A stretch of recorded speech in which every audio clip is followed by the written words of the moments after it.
Last season we covered another 30 builds, that playlist alone reaching almost 45,000 views, which means you guys must be enjoying these sort of videos. So today we're back, and when I say back, I mean more crazy builds like slapping ads in their face and emoting next to them for a little troll. No, but seriously, I introduce you to the first new build of the season, featuring the new Void 3.0 subclass update. Now this build is a new Warlock Void ability build, and this thing wrecks. You'll be able to run around with infinite Void grenades that deal crazy damage, weaken all enemies, cause crazy explosions, gives us elemental wells consisting of multiple buffs, you'll get infinite instant health on every kill, enhanced Void weapons, suppressing enemies, letting you sit there in front of them when they could have clearly killed you instantly, and there are a bunch more bonuses to this build. It's safe to say that in most mid to end game content like the Legendary Campaign and Master Lost sectors, you can run around killing everything with a glaive melee and become a true Void god. So in this video we'll be going over this new build, break it down, going over the setup, the best weapons to pair with it and all that crazy stuff. This new playlist will consist of the best fun, new and broken builds in Destiny 2 Witch Queen Season 16 or Season of the Risen, and as always this playlist will conclude when Season 17 starts. Now this video is sponsored by Awaya. They offer Destiny 2 Silver at a much cheaper rate and they have been a huge support to the channel, giving me more time to invest into the channel's content for you guys. Be sure to check them out below along with my discount code, and if you're new here and you like these build videos, be sure to leave a rating, comment, subscribe and share for more, and without further delay, let's become a Warlock God.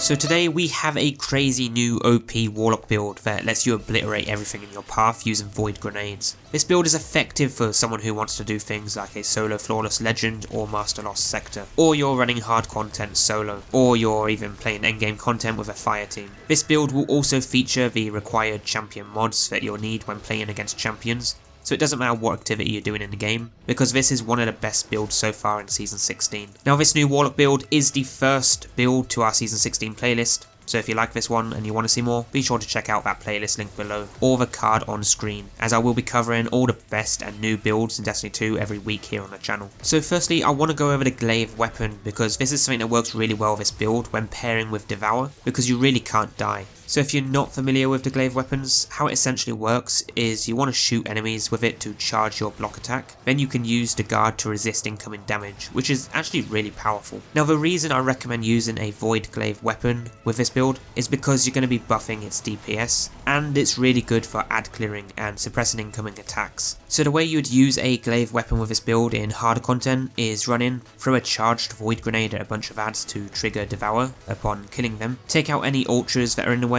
suppress any tougher ads with your ranged attack, which will start to charge your guard, then melee all the ads in a room while throwing more charged Void Grenades if possible to keep buffing your weapon damage and getting more damage resistance from elemental wells created. All of this combined and your Devour effect will almost guarantee you to stay alive as long as you keep killing ads and running around picking up those wells. At first, I actually hated the Glaive Weapons, but once you get the hang of it and how it works, it's honestly insane. You also want to use the Suppressing Glaive mod, because it takes 2 hits on an enemy using a melee or 1 ranged attack on them to suppress them, and then they just walk around like a headless chicken. It's pretty crazy how amazing the mod is, but we'll get to that soon when we set up the build. Now how you'll use the build initially is run in, throw a charged Void Grenade on ads to kill them. This will recharge your grenade and drop a Void Elemental well. Then picking up that well will give you damage resistance and a damage increase to your Void weapons. Then just run around suppressing enemies and killing everything with your Glaive Weapon. For endgame PvE like in Master Lost sector, 30 under the recommended power here, as you can see, as they are all red bars. You'll be using the build essentially the same way, but you'll be playing it a little more safer and slower, because you've got to remember you're in the second hardest activity in the game below a Grandmaster Nightfall and solo, so you're going to die instantly if you just run in blind. Now we have an understanding of how the build should work. Let's start setting it up, and guys, I will have a dim link below as well if you want to use that to set up your build. So starting with the loadout, I didn't want to restrict it, so you can use whatever you want, but preferably you'll use a Void Glaive Weapon for effective ad clearing. For my solo Legendary Campaign run, I've mostly been running the Glaive Weapon as my primary to kill ads along with my grenade, and then I've been swapping between Galley and Sleeper for DPS. If you're going into endgame PvE, a good weapon to use is the Arbalist for anti-barriers, and I know if you're going to be running this, you won't want to run the Glaive Weapon, but our focus with the build is to enhance our Void weapons and our Void grenades. so it's okay to not take advantage of the full build if it's going to limit what you use in a GM. But your exotic weapons to use with this build are Galley, Sleeper, Arbalist, Limon, or the new exotic SMG. That is if you're going into a Grandmaster Nightfall. Now for a GM activity, you'll want to use Overload Void Grenades to stop overloads because you'll have infinite grenades as long as you hit them, an unstoppable hand cannon or pulse rifle, and an anti-barrier bow or scout rifle. You'll use one of those mods with one of those weapons, but you'll also have a team in a GM, so you don't really need to have everything covered. For solo play, like doing the legendary campaign, Master Lost Sectors and that sort, you can go with a glaive weapon. For this build setup, I'm basing this build on an unstoppable glaive when needed, overload grenades, and then you'd use a kinetic bow or scout rifle for anti-barriers, and have everything covered. The DPS weapon will be rocket launchers, ideally Gjallarhorn. Moving towards the Void 3.0 subclasses, we are running the slower Nova Bomb that travels slowly, but with the Void 3.0 changes, you can use any Void super of your choice with this build. The abilities you want though are a Healing Rift and then a Vortex Grenade. For the new Void's aspects, go with Chaos Accelerant. This will allow your Vortex Grenades to increase the size and duration of the Vortex. And our second aspect will be Feed the Void, where defeating a target with a Void ability will activate Devour, and kills while Devour is active will restore health and extend Devour. Now Devour, it will restore you to full health, grant grenade energy, and extend Devour on every single kill, which is why Devour is the go-to buff when playing on a Void Warlock. For the new Void fragments, I went with Echo of Expulsion. This increases intellect and Void ability final blows cause targets to explode, which is actually way better than it used to be. I'm not a fan of the melee ability though, so I hope they bring out some new ones soon, but we also do have Echo of Remnants, where your grenade effects have increased duration, and Echo of Undermining, where your Void grenades weaken targets. That weaken effect is 15% extra DPS, which is a lot lower than the other debuffs like Divinity and Tether, giving you 30%. It also doesn't stack with them, but it's a great debuff to have as a solo player, considering that with this build, you can always debuff enemies with infinite grenades that we'll have. Now for exotic armor, we're running the Contraverse Hold, one of the best Warlock exotics in the game, and this will resist incoming damage while charging a Void Grenade, and charged Void Grenades return grenade energy on hit. This, with Devour and Max Discipline, pretty much guarantees you to get that grenade back regardless, as long as you hit something, even just one ad. Most of the time you'll get it straight back, but if not, it'll be like a 5-second wait. For the mods, in no particular order, we have Elemental Ordnance. This is so that we can spawn Void Elemental Wells when killing enemies with that grenade,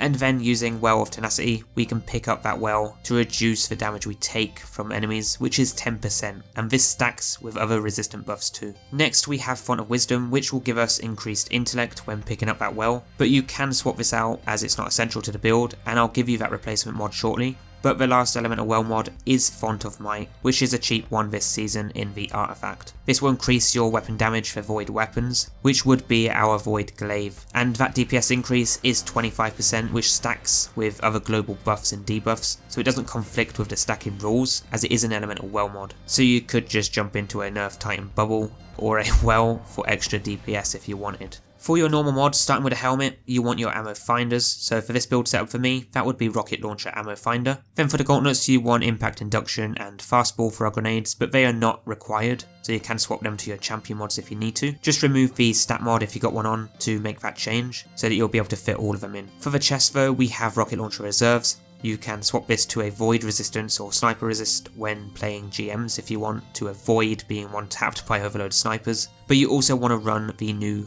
Thermoshock Plating, which is a new artifact mod to reduce incoming solar and arc damage from enemies, so pretty much a 2-in-1. Throw on the Void if you want a all-in-one, but for the legs we have Rocket Scavenger, the cheap one from the artifact. Now if you aren't using rockets, remove the stat mod again, or the Elemental Well mod I mentioned earlier, and then put on the Scavenger mod that you need. For the class, you have quite a few options. Suppressing Glaive is what I went with, as you can suppress enemies, which means if you got one tough ad left to kill, you can just keep meleeing them to death, but you want overload grenades on if you are dealing with those champs. You can also put on Lucent Finisher if you want infinite heavy ammo, but for solo play I didn't feel it's really needed. But as long as you have one person in your team using it in something like a GM, then you're good. But again, you also have the Aeon Exotic that can also give you heavy and special ammo. So to me, I'd rather suppress enemies instead of using infinite heavy ammo for champs, but that is my personal preference. As for the stats, try to max out discipline and recovery to 100 if you can, but for the artifact setup, it looks like this currently as I'm still leveling it up, but eventually when I do get the volatile flow, that is something that I'd be putting on as a replacement to the elemental well mod I mentioned earlier,